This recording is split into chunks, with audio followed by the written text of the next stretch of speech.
What is going on, everyone? Mets Talk with Hayden J here. What is going on? All right, it seems the audio seems to be fine.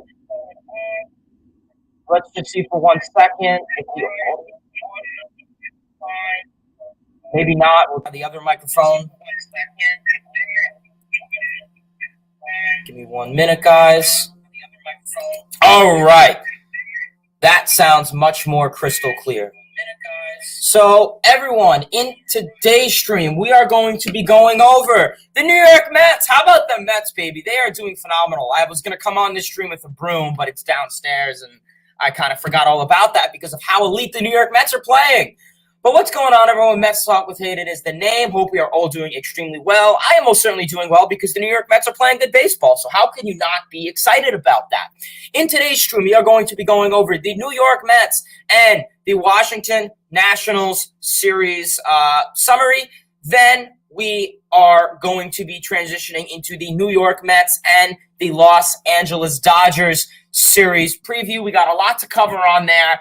And of course, we're going to go over all of your guys' comments, questions, concerns. You guys have been leaving a lot of great comments lately, so I definitely do want to take advantage of responding to what you guys have to say and just everything else. I really will say you guys have been phenomenal with the chat lately.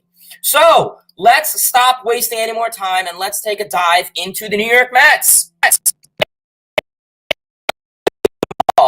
They currently have a win streak going, 6 games already. So that's what you love to see out of this Mets team.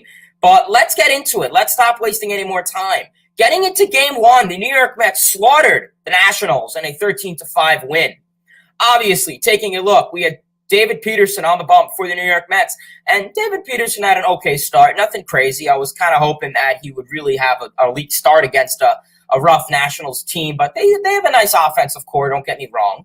So getting into it, David Peterson went 4 2/3 inning, surrendering 6 hits, 4 runs, 4 walks, and of course 1 strikeout. 88 pitches, 44 of those in the strike zone.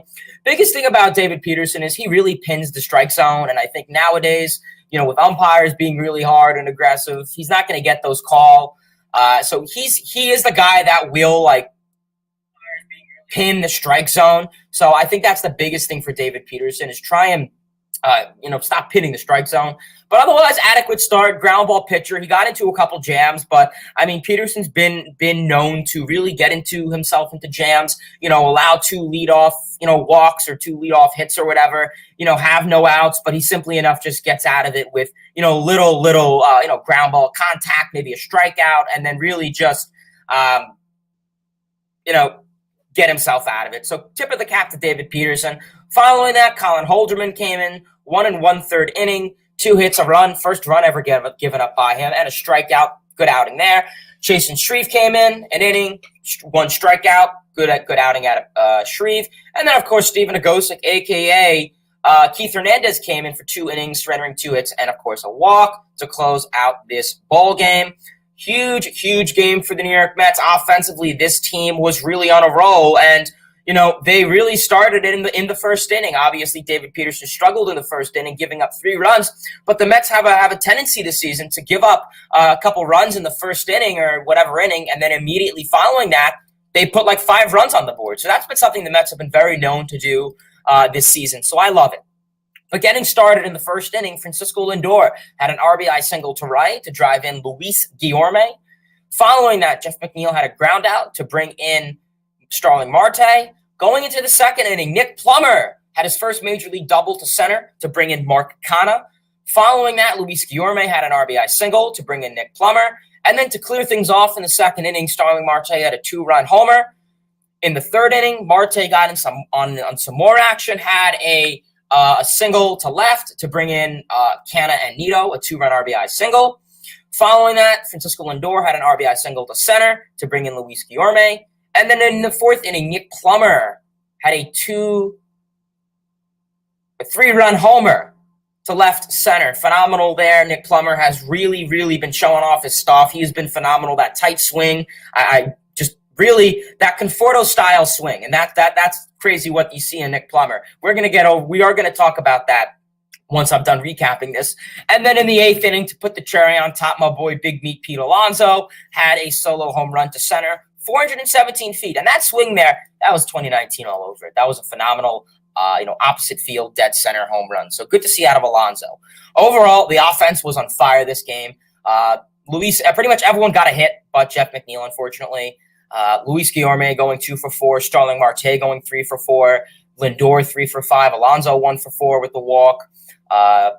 Canna 2 for 4, Nick Plummer 3 for 4. So, everyone was hitting for the most part. Everyone was walking. The Mets had a total of 26 guys on base and didn't really walk that much. They really relied on singles this game. There were some home runs, obviously, the home run with Alonso, Plummer. But, yeah, the fact is, you get 17 hits. That's pretty good. So, really, really good to see. So, the Mets take game 1. Getting into game 2, the Mets also took game 2 by a score of 10-0. It was a shutout. The Mets pitching and the Mets offense was able to get the things rolling. Obviously, for the New York Mets, they had Trevor Williams on the bump. And tip of the cap to Trevor Williams. This dude wasn't really, expected to be a really dominant guy, but in reality, just comes into the situation he is and just puts up the numbers he's supposed to. He's been doing this all season. Don't look at his ERA. I can care less about that. But he actually has really been doing a phenomenal job. Going 5 innings, surrendering 3 hits, 2 walks, and, of course, 1 strikeout. 80 pitches. We know he's not a strikeout guy. He's not going to be striking out the side or anything crazy like that. He puts, ground balls, fly balls, just puts the ball in play and lets the defense work. And, I think that's going to be a huge thing, for this Mets team down the line. So, really, tip of the cap to them. Really tip of the cap to them. Phenomenal outing there. Really love what I saw from Williams. The fastball was nice. Following that, Drew Smith came in, 1 2/3 innings, surrendering 2 hits, 4 strikeouts. Dolly Rodriguez came in 1/3 of 1 inning. And then, of course, Adonis Medina came in to finish out this game with a huge run lead. Would have been nice to see J.D. Davis come in and close. Fun fact, J.D. Davis used to pitch. I didn't know that until last year. I never knew that in 2019. So phenomenal. Love what I saw out of the pitching. In terms of this offense, they were on fire once again, double-digit scoring. To get things started in the first inning, Starling Marte had a 2-run homer to center to bring in him and Mark Canha. In the 3rd inning, Luis Guillorme had an RBI single to left to bring in Alonso and J.D. Davis. In the 5th inning, Mark Canha had an RBI double to right to bring in McNeil and Escobar, 2-run double. In the 5th inning, also, Francisco Lindor had an RBI single to right to bring in 2 runners, Nieto and Canha. And in the 6th inning, with Eduardo Escobar really in a slump, he really kind of did wake out of it to an extent with a 2-run homer to bring in him and McNeil. Mets offense was, again, on fire. Mark Canha going 4 for 5. Phenomenal outing there from Canha. He's been on fire. Jeff McNeil going 3 for 4. Love what I saw out of McNeil. The team keeps shifting on him, and I don't know why. He's going to beat it. J.D. Davis going 2 for 5. Good to see out of the DH role there. Luis Guillorme 2 for 4. Alonso 1 for 3 with 2 walks. Alonso's been walking a lot, so that discipline, get on base.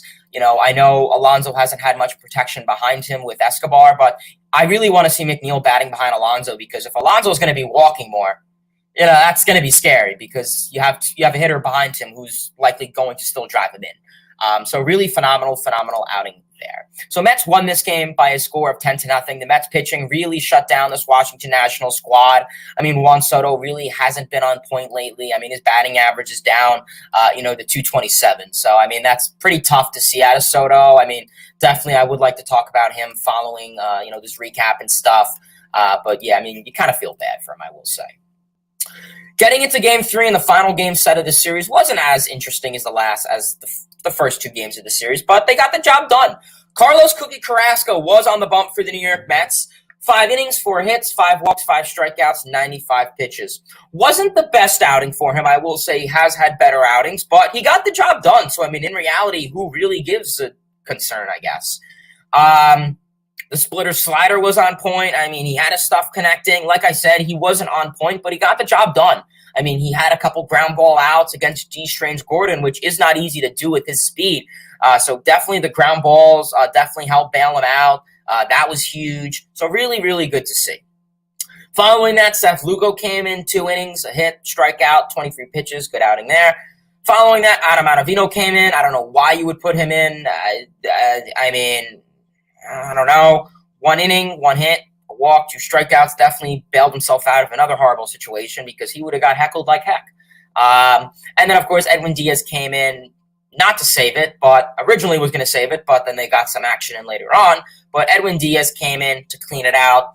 1 inning and, of course, 2 strikeouts. Diaz has really been very phenomenal this year, I will say, for the least. Getting into this offense.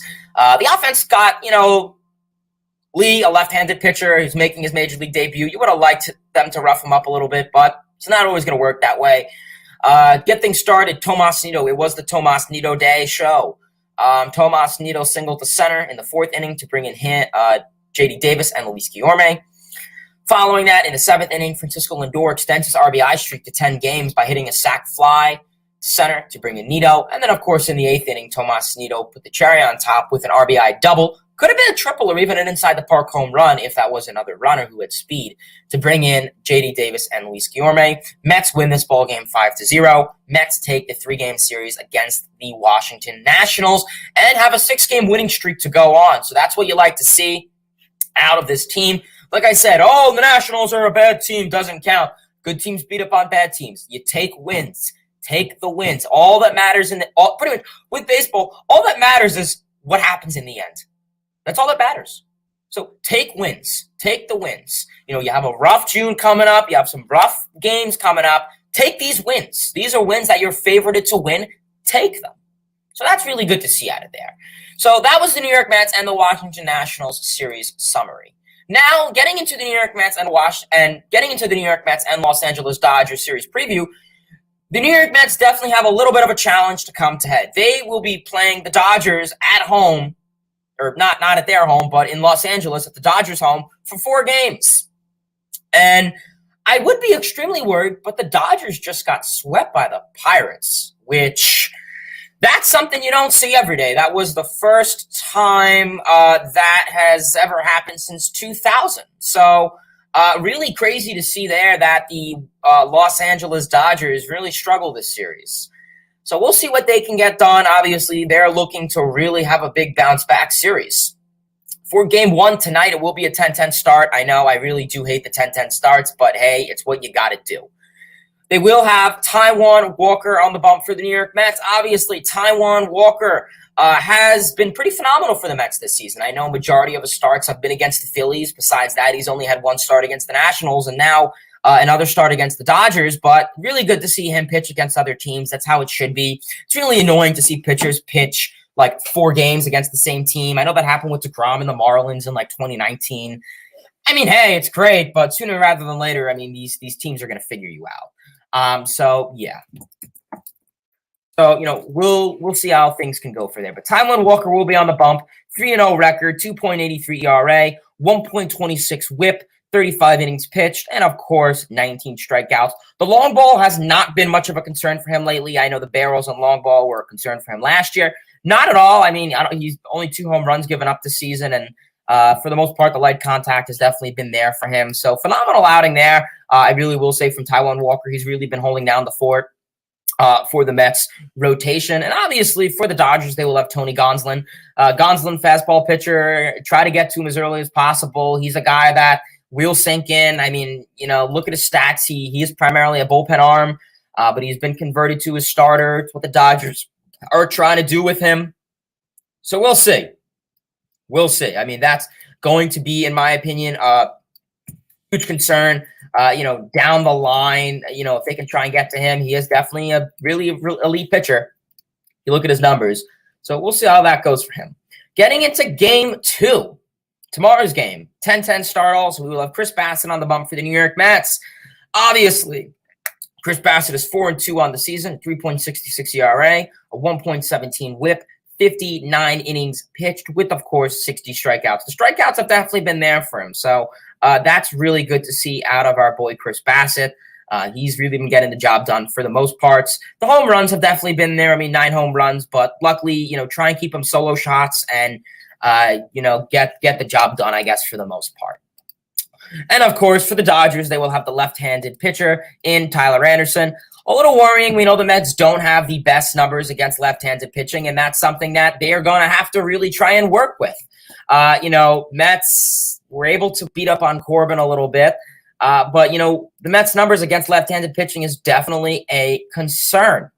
Down the line, they're going to have to try and tackle this coming, the next couple months. So, yeah, try and really get up on these guys early, because that's what the Mets have a tendency to do, is they get up on these left-handed pitchers early, and then they get out of the first inning with 4 runs. But then following that, their offense will be dead, and their pitching and their offensive pitching, whatever, will really be getting the job done. So that's why I say try and get to these guys as early as possible. So, yeah, we'll see. Getting into Game 3, which will be Saturday's game. I'm not really sure why the series is starting on Thursday, but whatever works. Getting into Saturday's game, a 10-10 start also. We will have David Peterson on the bump for the New York Mets, left-handed pitcher. So, obviously, he's not facing the Mets, so that's good. He'll be pitching for the Mets. Peterson, 2-0 in the season, 3.03 ERA, 1.18 whip, 23 strikeouts, 2 homers. Yeah, Peterson's been really looking phenomenal. He's been very aggressive. I mean, with the fastball, he's been looking good. The slider combination, just kind of try and keep the slider towards the end of the plate. Don't keep it belt high. Dodgers will feast on that. Overall, no major complaints for Peterson. I mean, this is going to be a big test for him. I don't believe he's ever started off against the Dodgers, who are one of the best offensive teams in the game. I know they've been a little quiet this past couple days, but that's a story for another day. But yeah, try and get something rolling is really what I'm going to say for the most part. So yeah, I mean, we'll honestly see how things can go for David Peterson there. Like I said, mix up the pitches pretty well so it doesn't look like a slider, and I think you can honestly get the job done for the most part. And then, of course, for the Los Angeles Dodgers, they will have their, I guess, technically ace in Walker Buehler, who's having a pretty nice season. I mean, 6-1, 3.22 ERA, 1.24 whip, 59.2 innings pitched. The innings pitched are definitely there for him. 49 strikeouts, only 5 homers. I mean, besides the ERA, who we don't really care about that much on this channel, he definitely could be a Cy Young, be a runner in the Cy Young race. I mean, he's definitely been a dominant reliever. I will say the Mets do have good numbers against him, specifically Pete Alonso does have over a 323 average against him with 3 home runs and 6 RBIs. So, maybe you can try and get something rolling against him there. Otherwise, get the offense rolling. And getting into Game 4 and the final game of the series Sunday, it will be a 4-10 start. We will have Trevor Williams on the bump for the New York Mets. Williams, 1-3 on the season, 3.58 ERA, 1.19 whip, 27 innings pitched, and of course, 23 strikeouts. Williams also, I mean, like I said, his numbers won't look great, but at the end of the day, I mean, he's not going to strike out a lot of guys, but he's going to get the job done. So I really will say, I mean, tip of the cap to him. I mean, he's really been holding down the fort in the bullpen role. Once a lot of these guys come back, he'll probably surrender his role and go back to the bullpen and be a long reliever, and I'm okay with that. And then, of course, for the Los Angeles Dodgers, they will have the left-handed southpaw in Julio Urias, who has not been having the best of season. 3-5, 2.89 ERA, 1.11 whip, 53 innings pitched, 42 strikeouts, 9 home runs.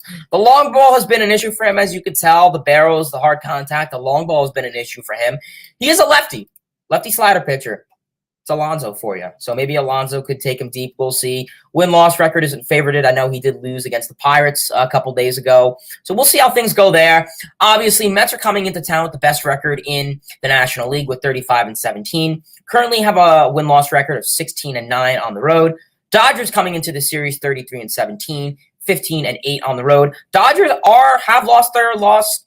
have lost their last 3 games against the Pirates. They had a really rough series and a rough go at it against this Pittsburgh Pirates team, and I don't really know why. I mean, if you think about it, yeah, they were technically close games. I will say, I'm not going to say, the Pirates, no-hit them into the 5th and then shut them out. But, we're going to have to see. Pirates, we'll see how they go, but this was a very rough series for the Dodgers, I will say, for the least. I mean, they did not have, the best of luck against this Pittsburgh Pirates team. So, morale is high for the Mets. Dodgers, we'll see. Are they going to go in a slump? I doubt it. This is a perfect time for them to wake up and feast. So, we'll honestly see how things can go down the line for them. But, yeah, I mean, Dodgers didn't have the best series against the Pirates. They lost last night 8-4. Not the best of night. So we'll see. First time that the Pirates swept the Dodgers since 2000. And the Dodgers radio broadcast said about the Pirates sweep, it's not going to be easier for the Dodgers. The Mets are on the way. So that's good that the Pirates broadcast is a little fearful of the Mets. So that's good. That's good. So we'll see how things can go there. But now let's stop that and let's get into all of your guys' comments, questions, and concerns. If you guys have any comments, any questions, anything related to the Mets, don't hesitate. Feel free and drop it below. I don't bite. I'll answer any question, whether it's Mets, Diamondbacks, Reds, Dodgers related. I know it says Mets talk with Hayden, but in reality, I'm really baseball talk with Hayden. So let's get into it. What's going on, Seth? What's going on, Gio? We got the Brooms, indeed. What's going on, Trey? Cal, Logan, Adavino, Kobe, Peter, what's going on? Peter says, what's up, Hayden? Loving Mets baseball right now. This team is electric and is playing like a playoff caliber team. Can't wait for more. Yeah, I mean, I can't disagree with you, man. They are playing playoff caliber baseball. I mean, they're looking good. They're getting the job done. They're executing when it matters. Their pitching is holding down the fort. And, I mean, this is a team that is playing this well without DeGrom, Scherzer, and half of Mcgill. So, I mean, that's just phenomenal. Hopefully they can keep it up. That's the biggest thing for the Mets is be consistent.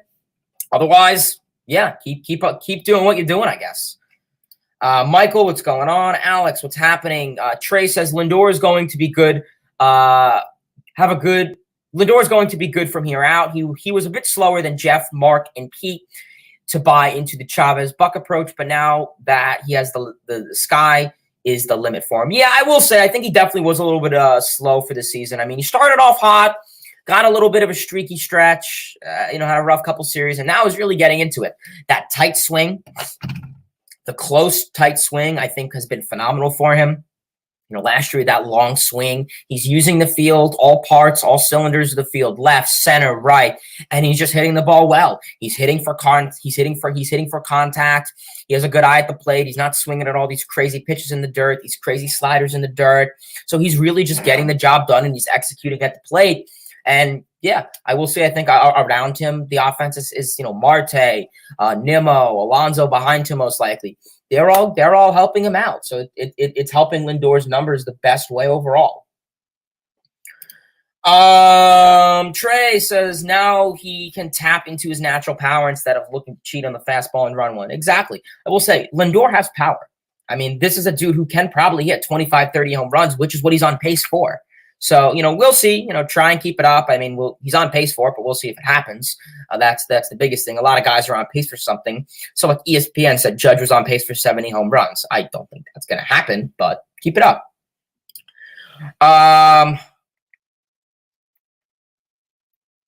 Hey, Hayden, how about that sweep and 6-game winning streak? Love how the Mets are playing. Absolutely. Take these streaks. I'll take it. Cal says, what happens to Walker, Mcgill, and Peterson when their rotation is fully healthy? So as of right now, what's going to seem to happen is when this rotation is fully healthy, you'll have DeGrom, you'll have Scherzer. Don't take the order for exact, but DeGrom and Scherzer, that's a definite order. So DeGrom, Scherzer, Bassett. So DeGrom, Scherzer, Bassett, Carrasco, Walker. Unless you want to keep Mcgill in there. I don't think you're going to care about Peterson and the left-handed approach. So then that's going to take – obviously, Williams is going back to the bullpen. I know you didn't ask about him, but he's going back to the bullpen. Walker's probably going to be the 5th starter. And do you put Peterson as the 6th starter? I don't know. I mean, that's I think, the risk the Mets are going to have to take if they want to keep him in the 6th starter. I've always advocated – I'll say it again, and I've said it a million times – the Milwaukee Brewers, what did they do? They took Corbin Burns, and Brandon Woodruff. When they called them up, they put them in a bullpen role. They got their innings pitched, and then they let him free in the rotation. And then maybe that's what you could do for Mcgill. I mean, I think he's looked good. Maybe will the innings pitch be a concern for him, coming, July or August in the second half? We'll see. But I'm confident in Mcgill. Peterson, probably bullpen role would be the best idea. Another nice lefty in the bullpen. So, yeah, I mean, we'll see how things go for him there.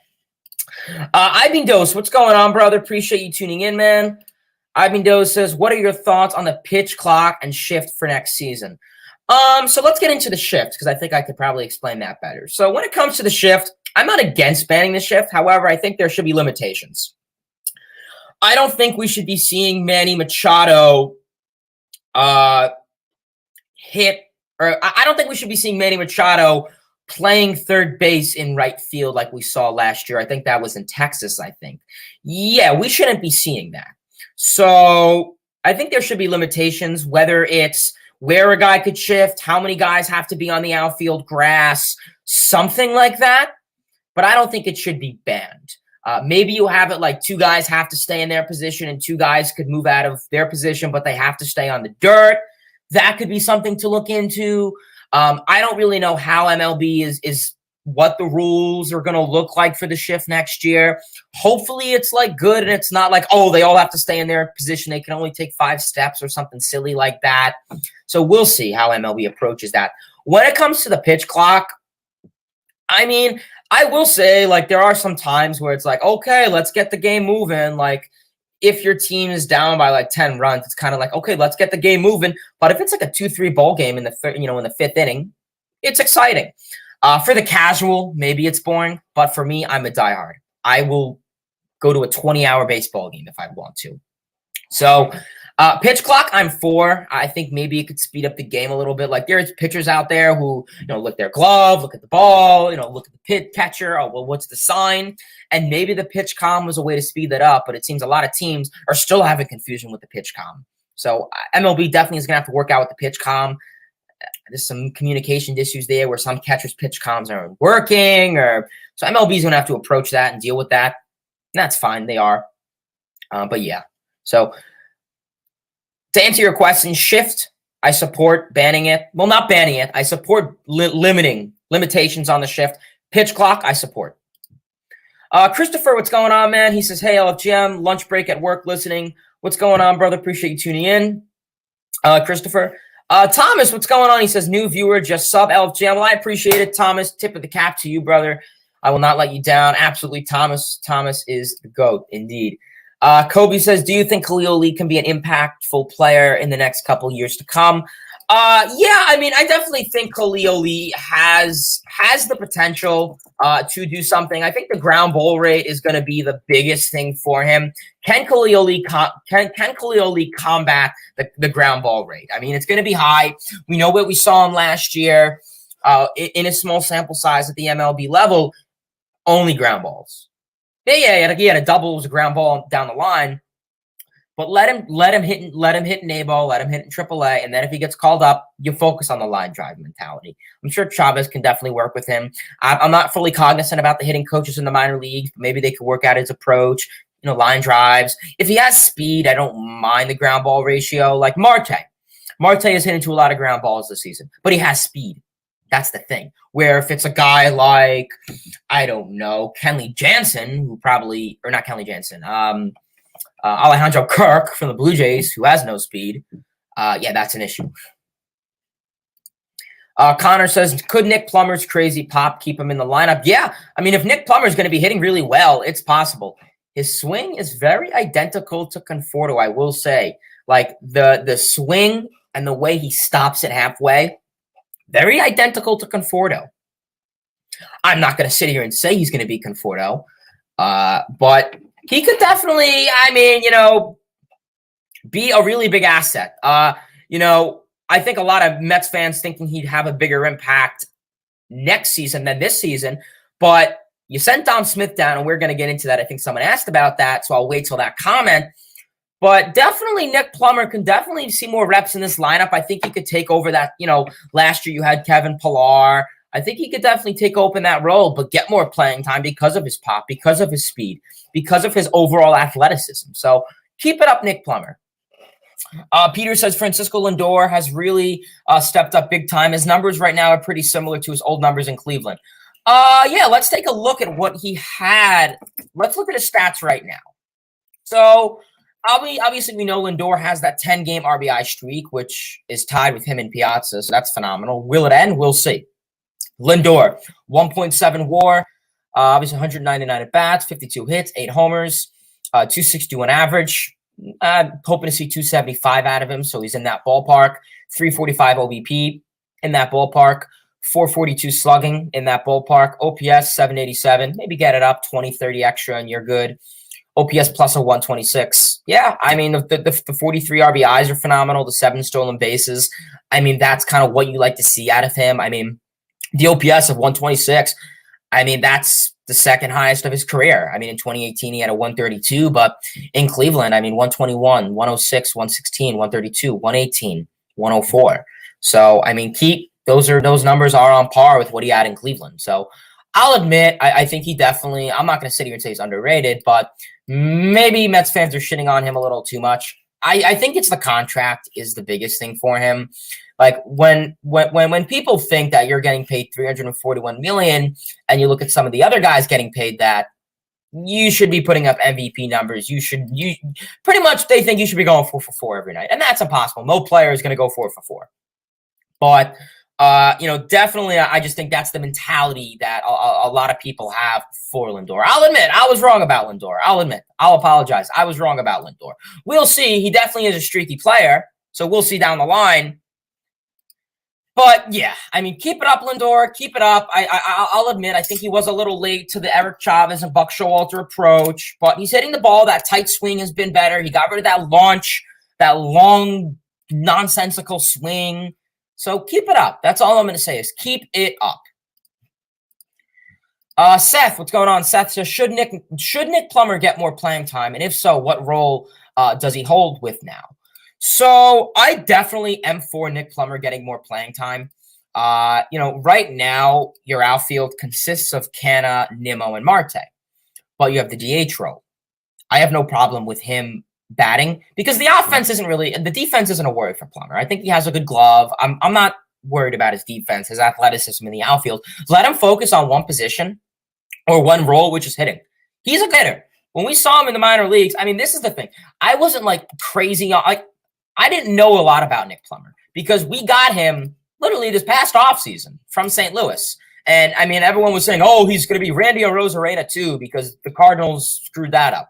So I mean, I don't know. Like, I obviously can tell you Nick Plummer, he has a good bat. He can hit for a high average. Nick Plummer definitely can, be a very intriguing guy for this team. Big bench piece, I really will say. I mean, he's had success so far. In 9 at-bats, 4 hits, 2 home runs. I mean, he's on pace for phenomenal numbers. I don't know if he'll keep it up, but, Nick Plummer, he's 25. Maybe could have got called up a little bit sooner if he was still with the Cardinals organization, but he's finding success. And overall, you lost Travis Jankowski, so I think he's definitely going to be a big role to step up for that. Michael, what's going on? Michael says, love the Mets winning streak. They needed it, and since they have a rough schedule in June, got to be optimistic and let it ride. Yeah, like I said, June's going to – it's not going to determine everything, but June is going to be a big factor to what this team has success for. How can they play against other playoff caliber teams? That's going to be the biggest thing in the Dodgers, in the bandwagon Padres, in the Angels, in the Brewers. I will say Padres and Angels have taken a little bit of a dive. Padres got swept by the Cardinals, and Angels have had like a 7-game losing streak. So we'll see. But we got a dozen of you guys in the chat, LFGM. If you guys have any comments, questions, concerns related to the Mets, the Tigers, the Blue Jays, the Orioles, drop it below. Don't hesitate. It's baseball talk with Hayden. Kobe says, LOL, very true. Indeed. What's going on? Christopher Connor says, LOL. LOL Dodgers. Trey says, this is Mets baseball, timely hitting, playing hard, good fundamentals. You never know who's going to step up. Yeah, fundamental hitting, productive hitting. They're not swinging at the first pitch unless your name is Jeff McNeil, and I'm okay with that because he has the best numbers with hitting, with swinging at the first pitch. And that's the biggest thing. Eric Chavez, he's done phenomenal stuff for this team. I don't know why no team has ever had interest in going after him in the past, but he's been a phenomenal hitting coach. He really has. The last clip of Buck looking somewhat stern reminds me of so much of Davey Johnson. Those Mets would be killing teams, yet Davey rarely cracked a smile, at least in public. Yeah. Now, Showalter, he has a nice attitude, I will say. Cal says, I'm really hoping for a Subway Series in October. I was very young in 2000, so I vaguely remember it. New York Mets baseball is the best right now. Yeah, I'm 20 years old, so '02. I was born in January, so I wasn't around in 2000 either, so I couldn't tell you anything about it. But yeah, I mean, that it's likely. Yankees are looking really good. They're playing good baseball, so definitely a very strong possibility, man. Seth says, way too early to say, but J.D. Davis getting regular playing time, his bat shows up big time. Yeah, I mean, J.D. Davis really has – I feel bad for him because, like, he hasn't – like, you're not – like, they don't want to start him at third base. I mean, if Escobar is going to be putting up these numbers and playing horrible, maybe you do start Davis at third every now and then. I think defensively he's not as bad as what he's shown and what he's thought and shown. Defensively, I mean, I like J.D. Davis. You know, he's a nice bat who can go for the opposite way power. The opposite field power has been phenomenal. We saw a little bit of that this season, but the base hits have been getting there, the walks. He needs to hit a fastball. That's like the biggest thing. Try and hit a damn fastball. Drives me nuts. Kind of reminds me of like a 2018 Candelario, Javier Candelario, a little bit. But yeah, he needs to hit a fastball. That's going to be the biggest thing for J.D. Davis. I mean, his numbers against fastballs are, I think, horrible. Four-seamer, where, you know, if he gets a slider, he's connecting 100% and getting on base or hitting it out of the ballpark. But not everyone's going to throw a slider to him. The exit velocity has been there. Like, this dude has been making a lot of hard contact, hitting the ball 100 miles per hour, exit velocity. Gets a little unlucky, but now with the juice balls allegedly back, he's been putting up much better numbers. You know, a lot of infield hits for him. That's been phenomenal. So, yeah, keep it up, JD. I think he's a guy who does need more playing time. I agree with you. So, yeah, we'll see. I mean, keep in mind, this was a dude who the Mets got and wasn't really expected to do much. He was expected to be a bench bat in 2019 and hit 22 home runs. So, I mean, we'll see. Definitely would like to hold on to him. Gallipo says, by the way, the trip coming up, I'm fine with the split. Max and Jay can dominate at a later date. Realistically, we are certainly short-handed rotationally for San Diego and LA. I'm not saying we can't have a winning road trip, but I'm quite sure the hitting will have to continue to match. Yeah, you're going to need the hitting to step up big time. If you want to take 2 of 4 against the Dodgers, you're going to have the offense step up huge. So, yeah, I mean, we're going to have to see how that goes for them. I mean, I think there's a possibility maybe you could get a split. That's ideal, in my opinion. Otherwise, yeah, try and get something working for them. That's all I'll say. Michael says, Mets will rely on a 6-arm rotation when DeGrom and Scherzer comes back. Probably not. I know that Scherzer hasn't been crazy on it, but in reality, it's not his call. I think it's a possibility. You know, you have DeGrom and Scherzer coming back. You don't want the innings pitch to be a concern from them. So that could be a possibility to look into. I wouldn't say we should rely on it. Maybe if it's early in the season or something, yes. You're kind of past that. I'm going to say no. Even if it means Mcgill is going to be in the bullpen. So, yeah. What's going on, Joe? Joe says, seems like this season is much more competitive than last year. Even lower-tier teams can put up a good fight. Yeah, I mean, who would have thought the Rangers are playing 500 baseball? I like the Rangers. I like the Texas Rangers. Honestly, they're one of my favorite teams in the AL. Corey Seager's been stepping up. Marcus Semien has not been hitting a fastball for his life and has not shown much power off the bat. So, rough go for Semien. But, yeah, Rangers have been putting up okay numbers. I mean, the Diamondbacks, the Rockies. I mean, these teams are definitely putting up a fair fight. So, I mean, you know, we'll see how things go for them ahead. I mean, Pirates sweeping the Dodgers. Who would have thought? Not me. So, you know, we'll see how things go ahead. I mean, super exciting, obviously. Nick says, how are you? I'm doing pretty good, Nick. Appreciate you tuning in, brother. Kobe says, what are the timetables for McCann, Mcgill, DeGrom, and Scherzer to come back? So McCann, I haven't heard much. I know he's been throwing a little bit and trying to keep up his catching activities a little bit lightly. So we'll see how things can go for him there.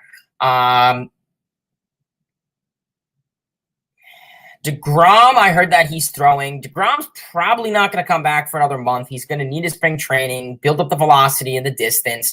Probably July for DeGrom.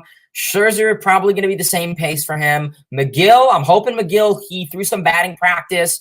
He'll probably need Mcgill is probably going to need at least one rehab start. So I'm hoping that Mcgill can probably come back maybe next week if he has if Mcgill has one rehab start or two and they go well, which they probably will, then maybe he can come back for the San Diego series. Kind of what I'm hoping for. So yeah, I mean, honestly, yeah. So we'll honestly have to see how things can go for those guys. But like I said, they're putting up good numbers. They really are. They're putting up good numbers with these guys missing. So imagine what they'll do when they come back. Joe says, how do people say RBIs don't matter? I'll take a sac fly over a strikeout with a man on third any day of the week. Yeah, I mean, I kind of see both arguments to it, I guess. I mean, I think it depends where you're looking, I think, for the most part. Overall, I mean, RBIs could be a stat, I guess, to look at. It shows like your productivity with runners in scoring position, maybe. Okay. But overall, I mean, yeah, I mean, I guess. I mean, I'll be biased. Alonso, I mean, leads the league in RBIs in the NL. So, I mean, I'll easily look at that. So, yeah, we'll see how that goes there. Trey says, once the Mets start hitting for more power, they'll be scary good. This team is driving in plenty of runs and light contact. No, exactly. I mean, that is one thing I can, agree with you on, that they haven't been, hitting for a lot of power. The power has been stepping up. The line drives, the ball carrying with Alonso, with McNeil, with Lendore, with Marte, with Canna. They've been hitting the ball a lot harder. So I definitely really do like that. So hopefully they can keep that up. Otherwise, like I said, keep doing what you're doing, put the ball in play, and good things will happen. Kobe says Eduardo Escobar hasn't been hitting very much lately. I think Luis Guillorme getting his spot at third more often can be justified. Yeah, absolutely. I mean, if Escobar is not going to be hitting, and if he's going to be getting into all these 0-2 counts and striking out like crazy and just be a rally killer, at least move him in towards the end of this lineup and give him some, and give someone else some more starts. I'd be for that. Michael says, which MLB ballpark has the best food? So, I don't really eat a whole lot of crazy food at ballparks. I'm basic. I'll have a burger and, a soda and ice cream. I don't, have $1 million to spend in a day. I mean, the food at Citi Field is pretty good. I've had a good pizza joint there. Shake Shack is there. That's pretty good. I have yet to have the Polar Bear Burger. The Pete Alonso Polar Bear Burger. I definitely, next time I'm up at Citi Field, I will storm the stadium to get that. So that's something I'll probably try. Otherwise, yeah, I mean, I'm pretty basic. I mean, I guess I'll say Citi Field because that's the only place I really ate. I mean, I've been to Marlins Park or Lone Depot, been to Camden. Yeah. I don't know. From what I've heard, maybe Arizona, that churro dog was pretty good.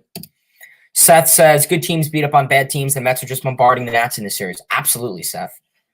Chris says, Atlanta has the cheapest beer. Hate the Braves, but I'll give them that. That's why they are always rowdy. They're boosted up. Alex says, what was that $100 burger at the Braves Park? Yeah, they had $130-something burger with some caviar or some fish on it, and it was really, really, really a lot. I don't know who would buy that, but yeah, I mean, I would never buy that. I don't really have that money, but hey, listen, whatever works for someone, go for it. Yeah. I know what you're talking about, though. Joe says, with Segura out, the Phillies need to trade Bohm or Hoskins to get a player who could be serviceable defense in the very least. Yeah, Phillies defense has been absolutely horrible. Peter says, thoughts on Dominic Smith getting sent down to AAA? Probably the best move to make. This is what I'll say about Dom Smith. I love the dude. I think he's a great asset to this team. He's a great character, great clubhouse presence, but he's not hitting. The dude hasn't shown any power in a year. He hasn't hit a home run since July 2021. That uppercut swing has been killing him. I love Dom. I love what he's offered to this team. But with that, I feel if there's no DH, he's not on this team. Send him down to AAA. I think that's the best move you can make. Justifiable move. Let him get the reps in. At least he's going to be swinging every day. At least he'll be hitting the bat every day instead of just sitting on the bench with the Mets. Because how's that going to benefit him? So I agree. I think it is the best move. Trey says, I like Khalil. Yeah, I mean, I like Khalil. I think he definitely could be an intriguing player down the line for the Mets. Develop in AAA. Maybe he can get a call up again this year. MLB Chatterbox, what's going on, brother? He says, Javier Bias is out for a second straight day. He's hitting 159 and went 18 for 113 with only 5 doubles and 1 home runs. I think this was a bad signing with Detroit. I think Correa would have been better. What do you say? Yeah, so, I mean, it's tough. I mean, listen, Correa isn't having the best season, but, hey, he's having better than Baez. We saw Baez last year, and he was phenomenal with the Mets. The walk rate went up. The strikeout rate went down. He was just a completely different hitter, and I don't know what happened.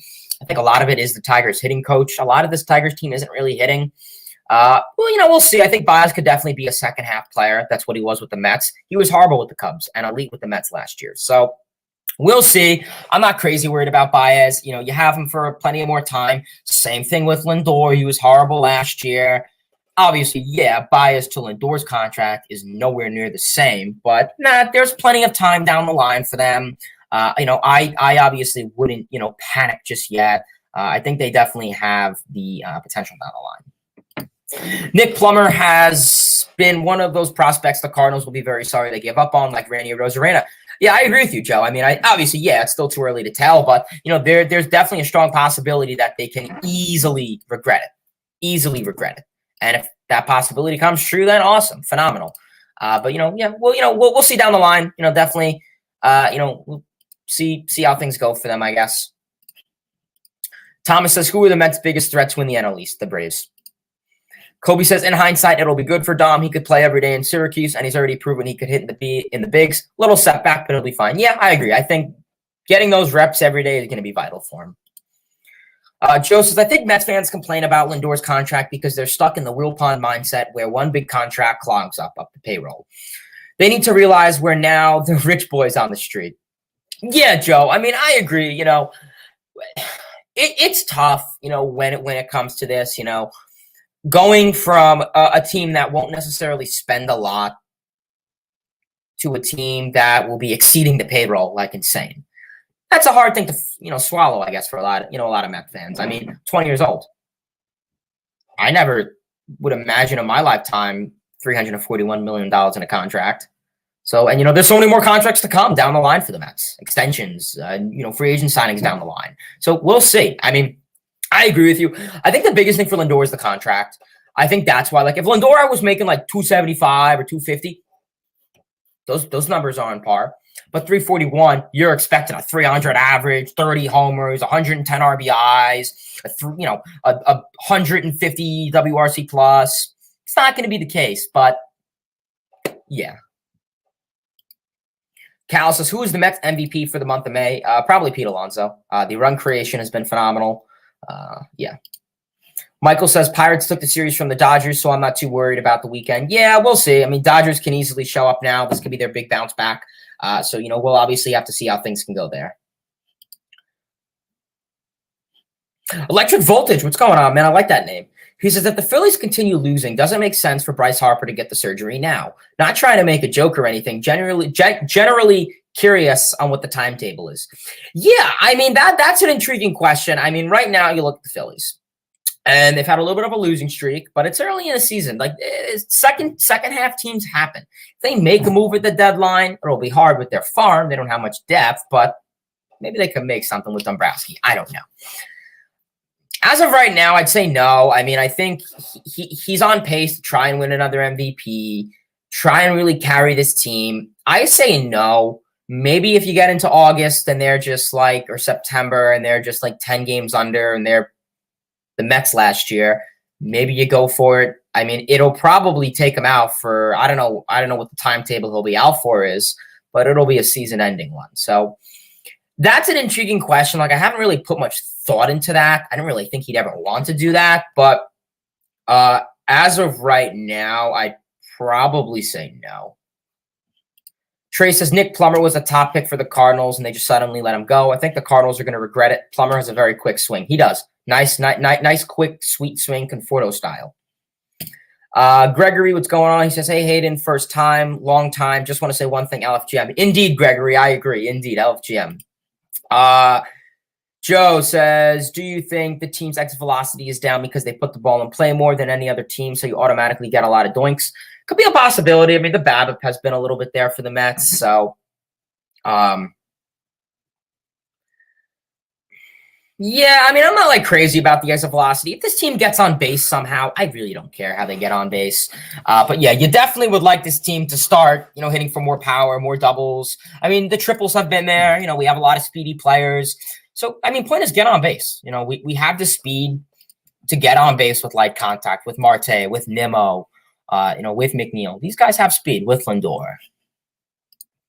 Joe says, is Tropicana field experience as bad as it looks? It's really not that bad. I will say it's not like, Citi Field or Lone Depot or Camden or Dodger Stadium. It's not that bad. I mean, I don't think it's the worst stadium I've been to. It's okay. I mean, if you take pictures of it and look at it online and on TV, yeah, it looks like a hunk of crap. But it's not that bad. I mean, it's pretty cheap. So I think that's a good incentive. LFGM, indeed. Trey says Padres finally got rid of Cano. I kind of feel bad for Cano, but it's probably best he calls his career. Yeah, I mean, I agree with you. It's time for him to go. I mean, I can't disagree with that. I think it's time for Cano to pack up the bag. I think with the PEDs, and I just think his power's gone. In my opinion, I think it's the best thing for him to just pack up his stuff and leave. I think it is. They optioned him. I don't know what team is going to go after him. Maybe a team like the Orioles or, some team that isn't really competing, but are, kind of there.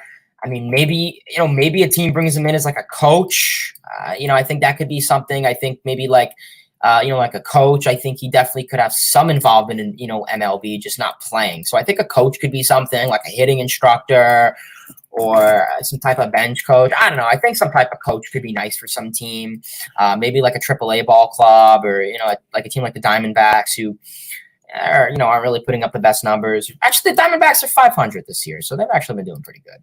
So, we'll honestly see how things can go there. But honestly, I feel bad for Cano. Like, I know he was like kind of sympathetic on his outcome. From last season with with the suspension, and this was the time where he was supposed to show himself. Oh, I don't need PEDs. I'm a really good ball player.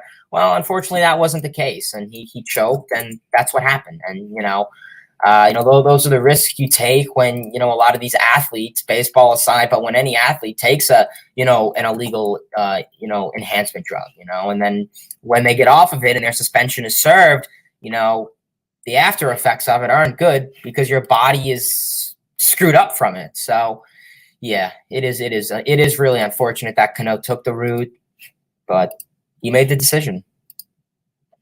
Peter says Mets have the best offense in the game, second in average in runs and two. Love what Eric Chavez and the other hitting teachers are doing. Yeah, can't disagree, man. I mean, the clutch attitude, the productive hitting has been phenomenal. Traces are the Mets the best team in baseball right now. I'm gonna have to say the Yankees, but I think they're one of the best in the NL and in baseball.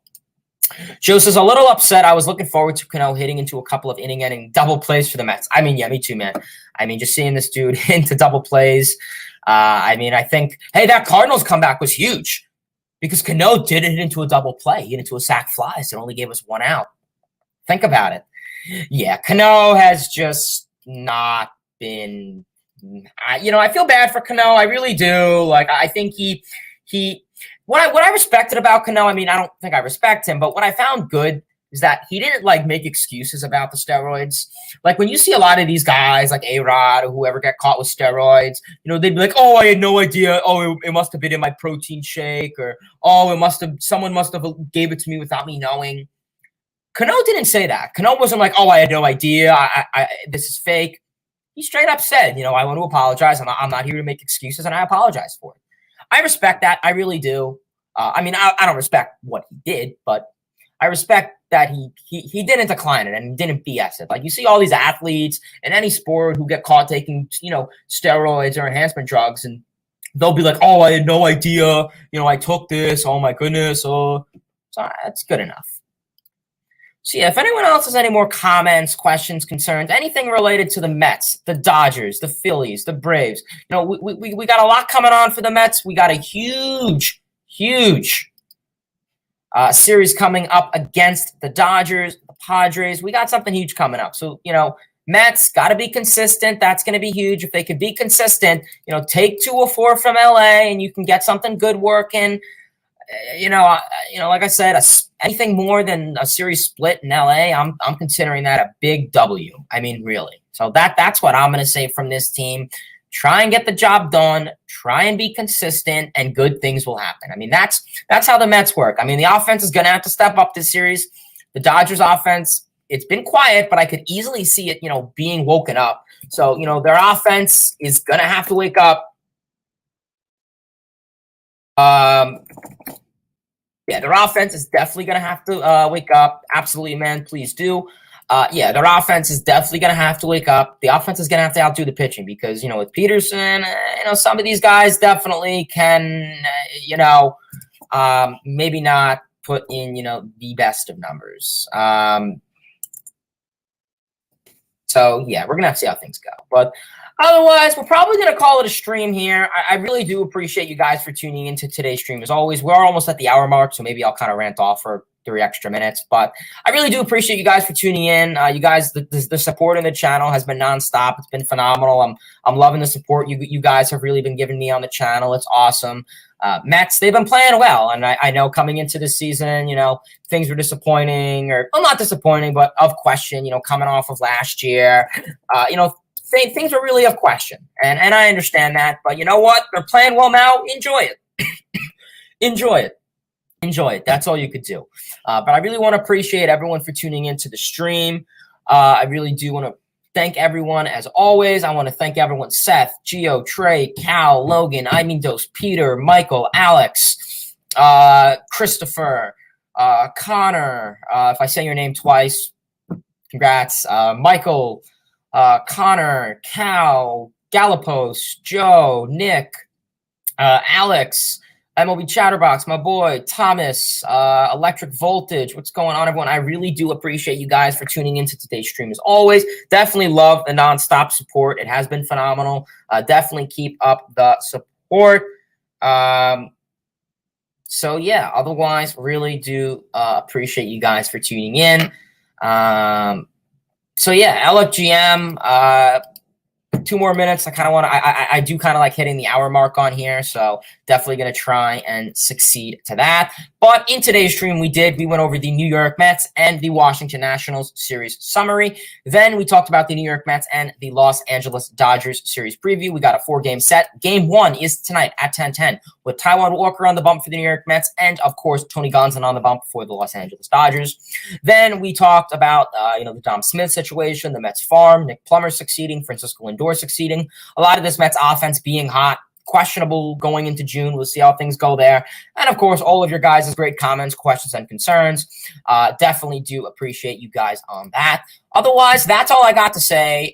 Please, everyone, smash that like button, turn on those post notifications. Tell your friends about this channel. If you have any friends that are into sports, into baseball, get them in here. Tell them. Say, yo, check out my boy Hayden. He's the best guy ever. He's awesome. Definitely do that.